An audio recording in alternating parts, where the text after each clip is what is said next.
Salut mes gangsters, j'espère que vous allez bien. Aujourd'hui, on se retrouve pour les news de la journée. Qu'est-ce qui s'est passé? On a eu les dernières retombées de la FOMC, réunion de la Fed, on revient dessus. Des nouvelles sur Threads, le nouveau concurrent de Twitter. Et on va faire un petit top de ces cryptos qui sont à leur plus bas historique et pourtant sont des pépites. Ce sont des bombes atomiques à retardement et on va voir ce qui se passe. On va aller creuser tout ça pour accomplir notre mission, l'équipe. Si vous kiffez la vidéo, n'hésitez pas à liker, vous abonner si ce n'est pas déjà fait et les anciens, comme d'habitude, merci pour le soutien. On approche des 1000 abonnés bientôt. En tout cas, nous, on ne perd pas plus de temps, on est parti.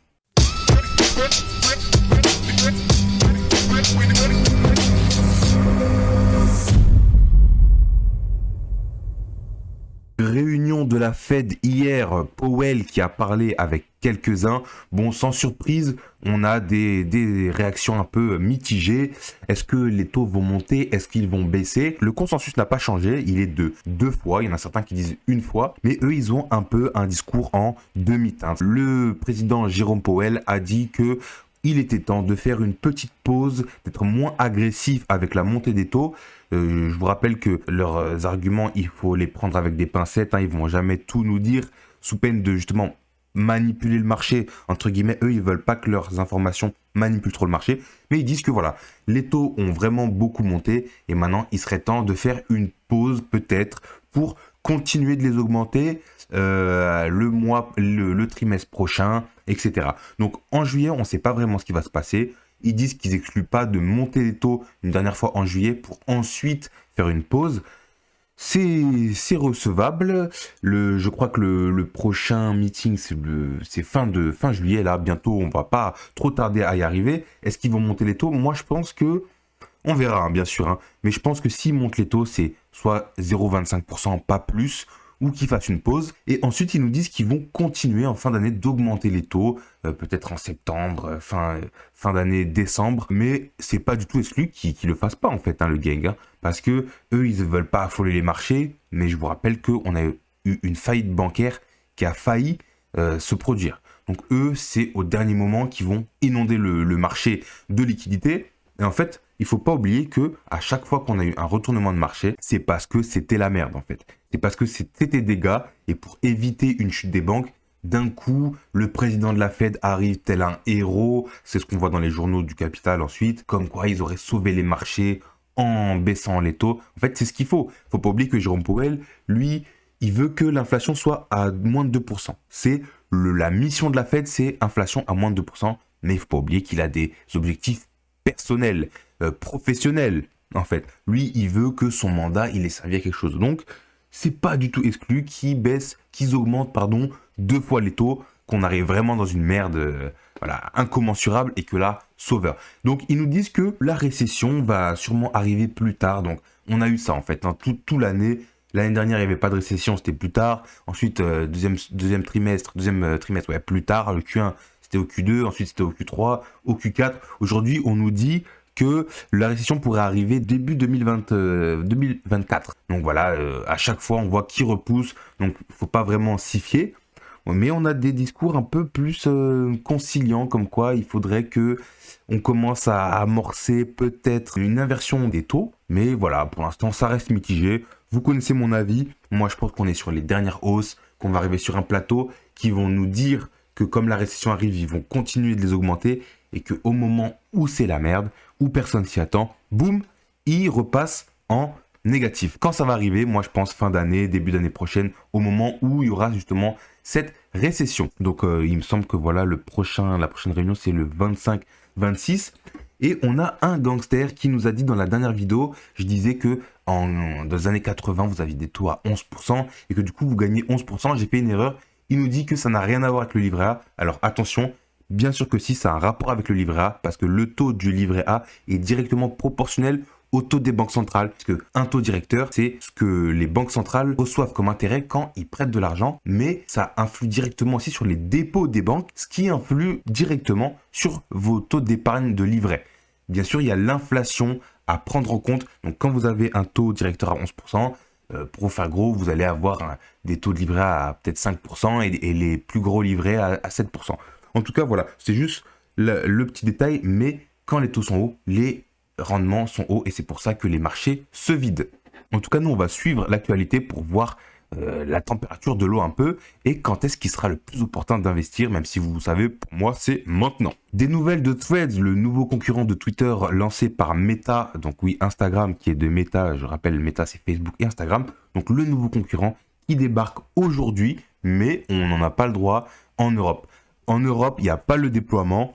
Ne vous en faites pas, si vous voulez aller le tester, vous pouvez quand même le télécharger en fait. Hein. Vous avez, si vous utilisez un VPN, etc., vous pouvez quand même télécharger pour le tester. D'ailleurs, dites-moi si vous allez le faire, parce que moi, j'ai pas prévu de le tester, mais ça pourrait être intéressant de voir ce que ça donne, sachant que voilà, ça fait une petite guéguerre. Zuckerberg, Elon Musk, vous savez ce que j'en pense, hein, c'est que de la com, mais ça peut peut-être influencer le marché. Et je sais que Instagram, il veut se lancer dans les NFT, dans la crypto. On connaît Elon Musk, lui, comment il kiffe. J'aime bien l'image du méchant de Austin Powers, je sais plus comment il s'appelle déjà. Mais on va suivre ça avec intérêt. Aujourd'hui, je voulais vous parler de Akash Network à la base, service de cloud décentralisé, un peu comme Filecoin, ICP. On va voir un peu ICP dans la suite de la vidéo. Mais en fait, je voyais ça et je regardais sur le graphique que en fait, on est à quand même x2, plus de x2 du plus bas historique. Donc je pense que c'est un projet auquel il faut s'intéresser, mais moi j'attendrai des retracements. Vous connaissez la stratégie, nous on n'investit pas quand on fait des pumps comme ça. Donc soit ça baisse voilà, ça vient retester le plancher parce qu'on avait un beau plancher et là on investira, soit on regardera le projet passer sans nous, où on verra comment ça se passe. Mais sur des gros hausses comme ça, nous, on n'investit pas. Et je me suis dit, mais ce qu'il faut faire, aujourd'hui, on a beaucoup de projets qui sont à leur flore et qui sont des pépites. On va voir ça aujourd'hui avec 10 projets qui sont excellents à mon avis. Premier projet, et ça va peut-être en étonner quelques-uns, et c'est Solana. Solana a vraiment pris cher. Si vous êtes là aujourd'hui sur le marché, d'ailleurs, félicitations à vous, hein, parce que vous faites partie d'une minorité de gangsters qui sont encore là avec des appuis solides. Solana a 7 milliards de market cap. On n'aurait jamais pu imaginer ça il y a quelques années, hein, un an ou deux là, quelques mois, quelques années. Mais aujourd'hui, on est à 17 $. On a vu des floors quand même assez fous à 14 $, je crois le floor. Ouais, 13 $. Hein. C'est quand même incroyable. Il y a beaucoup de monde qui enterre Solana. Moi, pas du tout. Hein.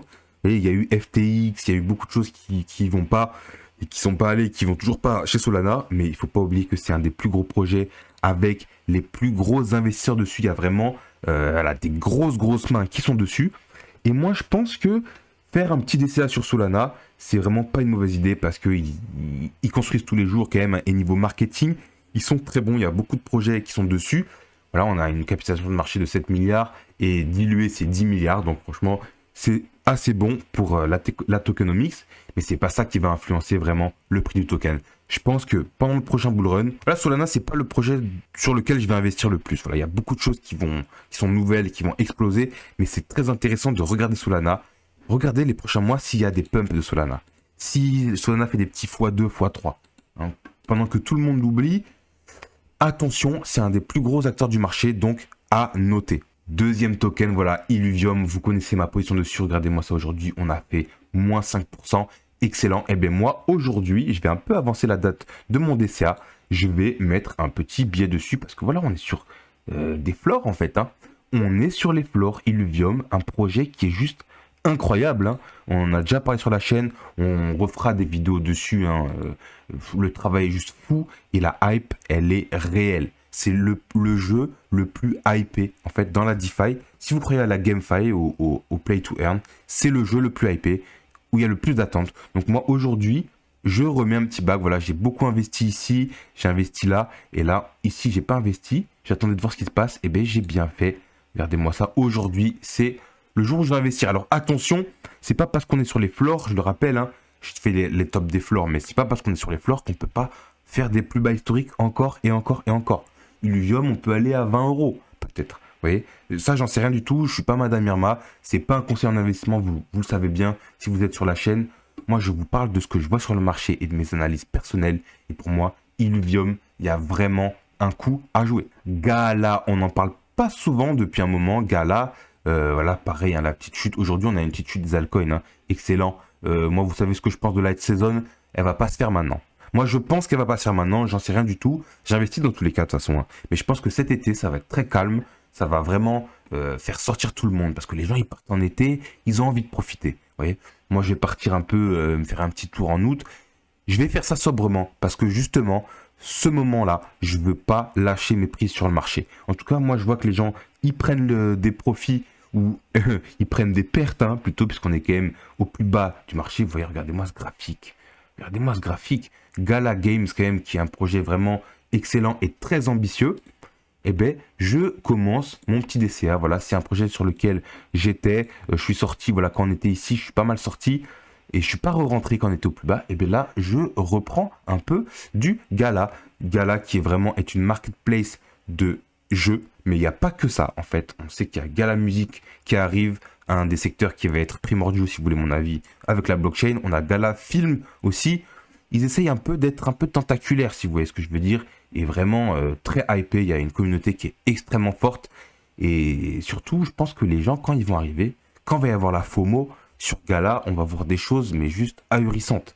Et je pense qu'il va y avoir une spéculation, une bulle même de Gala, parce qu'ils sont en construction, mais on entend parler encore, vous voyez. Et quand va y avoir la FOMO, et que ceux qui ont lâché, et les débutants, ils vont venir inonder de liquidités, mais on va rien comprendre, le game. Quand la fusée, elle va partir, à mon avis, ça va être juste fou. Donc voilà, Gala Game, Gala Musique, Gala Film. On a aussi un service de voxel, vous voyez, un peu pixelisé Sandbox. Hein, c'est des vox qu'on peut utiliser dans Sandbox. Et ça tombe bien parce que le projet prochain, excusez-moi, prochain projet, c'est Sandbox. Voilà, les métaverses qui ont pris très très cher aujourd'hui. Tout le monde kiffe les métaverses. Vous voyez quand même la hype, ce que c'est. Ici, il n'y avait rien. Ça, c'est que de la spéculation. Les gens qui disent « Oh, métaverse, le futur, métaverse, le futur ». Ça dure 3 mois, 3-4 mois. Et boum. C'est vraiment, on voit l'inconstance de ce que sont les marchés de la spéculation. C'est vraiment du vent. C'est vraiment du vent. Donc, heureusement, comme on a vu hier, il y a les use cases qui arrivent, qui vont soutenir ce marché. Mais regardez-moi ça. Et quand moi je vois ça, je me dis pas que c'est n'importe quoi et tout. Je me dis juste que les gens, ils sont tellement prêts à mettre leur argent dans l'appât du gain. Et on se rappelle ce que Meda Parlikar avait dit. Ce qui guide les marchés, deux choses. L'aversion à la perte et l'appât du gain.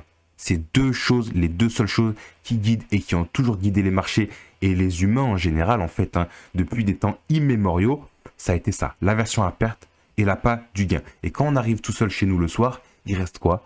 Eh bien, il reste ce qu'on on veut faire. Et c'est pour ça que il faut pas investir dans ce qu'on vous dit d'investir, c'est la nouvelle mode et tout. C'est qu'est-ce que vous pensez que ça peut apporter? Qu'est-ce que vous pensez que les gens ils vont utiliser ça? Est-ce que ça peut leur apporter des choses? Et c'est dans ça que vous investissez. Moi, Sandbox, j'y crois.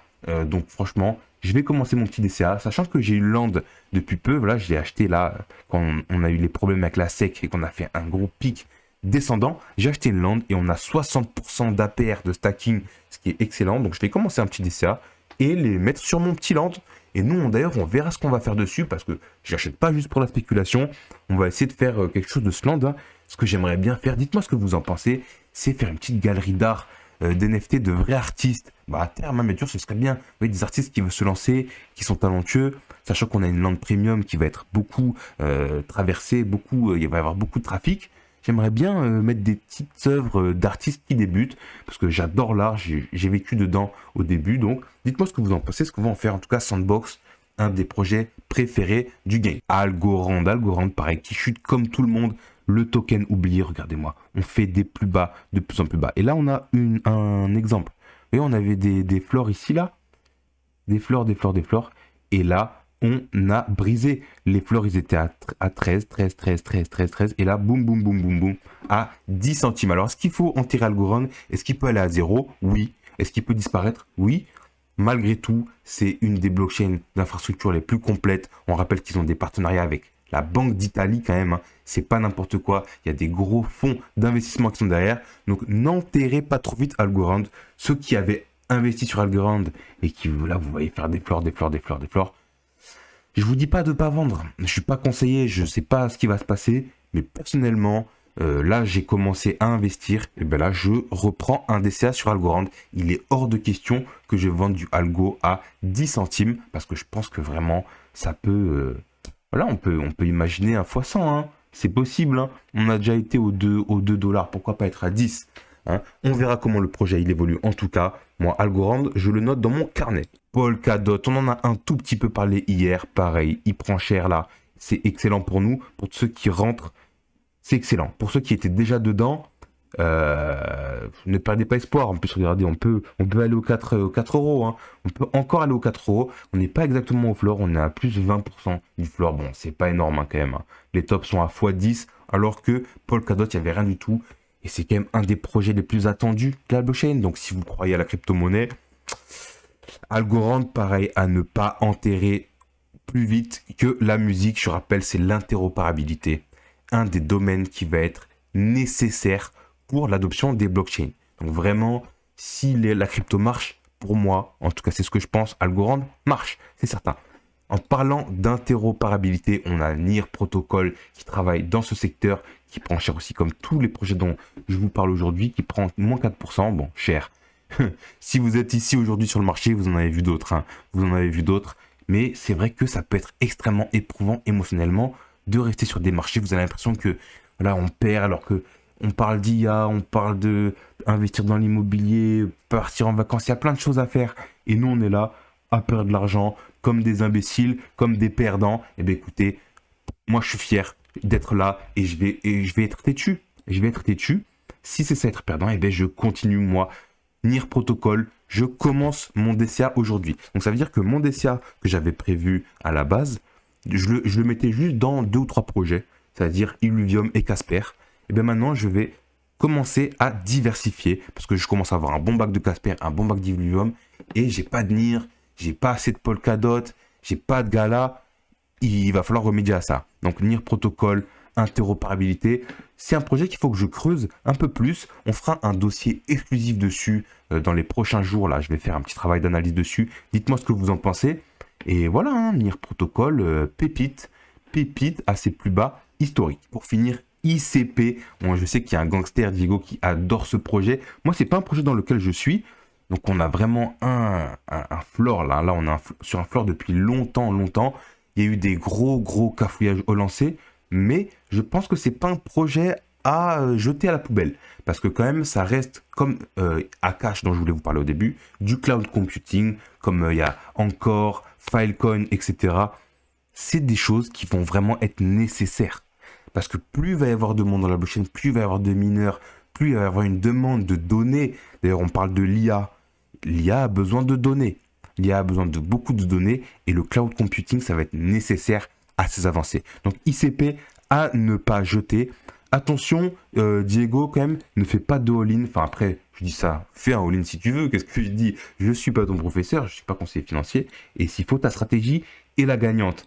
Maintenant, il y a beaucoup de secteurs dans le cloud computing, dont des nouveaux, donc par exemple Akash, Filecoin, etc.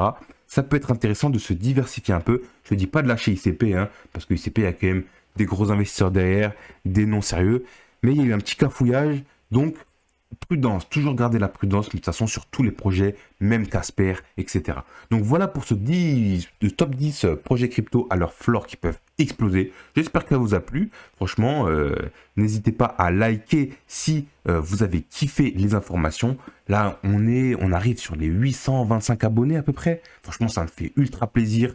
Ça va vraiment vite, hein. Vous êtes vraiment là à me soutenir. Et voilà, on va continuer comme ça, essayer d'apporter le meilleur. Un des prochaines vidéos sera sur NIR. En attendant, je vous dis à la prochaine. N'oubliez pas, l'argent, c'est vachement cool, mais prenez soin de vous, aidez votre en priorité. Et nous, on se dit à la prochaine.